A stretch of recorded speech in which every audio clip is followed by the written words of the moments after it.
Boy Chandra, Senja, Hujan, dan Cerita yang Telah Usai. Kesalahanku waktu itu adalah memperjuangkan orang yang salah. Tak salah jika kamu begitu cinta kepada seseorang. Tidak salah juga jika kamu berharap hanya ingin hidup dengannya. Aku pernah juga seperti itu. Bahkan, aku pernah merencanakan, memikirkan jangka sangat panjang. Bagaimana kalau nanti sudah menikah, punya anak, tinggal di mana, hidup dengan cara apa, pola hidup seperti apa. Ingin punya pustaka mini, kafe, dan usaha lainnya. Anak-anak harus baik pendidikannya. Sedetail itu, aku pernah membayangkan hidup dengan seseorang. Dia yang bahkan belum menjadi kekasihku sama sekali. Salah? Tidak. Namanya juga impian, bermimpi. Wajar saja kita ingin yang terbaik untuk hidup kita. Ingin menjalaninya dengan orang yang kita ingini. Namun, tidak semua keinginan bisa terwujud. Bertahun aku pernah bertahan, menunggu dia membuka hati.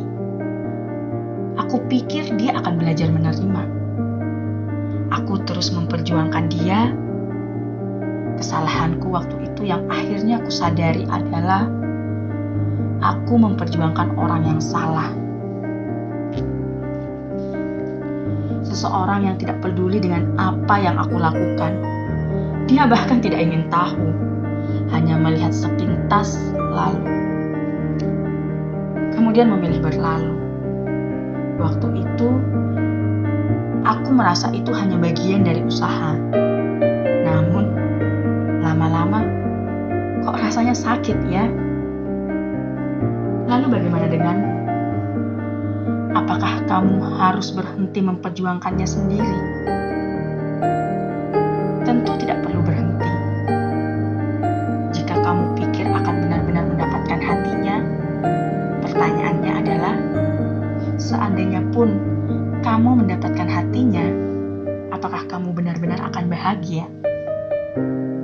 Atau jangan-jangan kamu sudah terlalu lelah berjuang hingga tidak bisa lagi menikmati rasanya jatuh cinta. Namun, jika kamu masih ingin bersikeras hanya ingin dia, tetaplah lanjutkan apa yang sudah kamu lakukan. Setidaknya nanti kamu akan mengerti bagaimana akhirnya setelah memperjuangkanmu yang teramat panjang.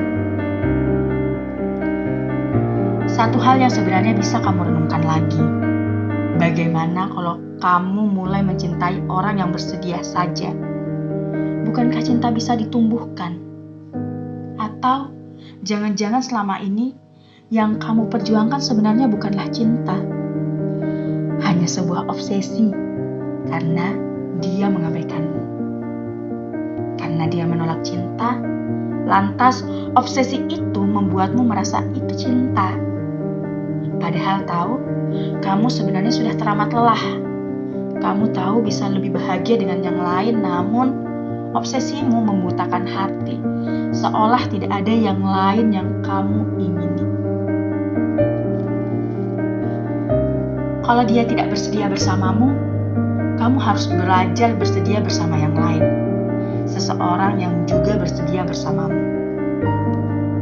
Bukan dia yang sekedar main-main, sebab bahagiamu adalah tanggung jawabmu. Mengapa harus menunggu orang yang tidak peduli padamu untuk membahagiakanmu? Mengapa harus menghabiskan waktu pada sesuatu yang tidak pasti?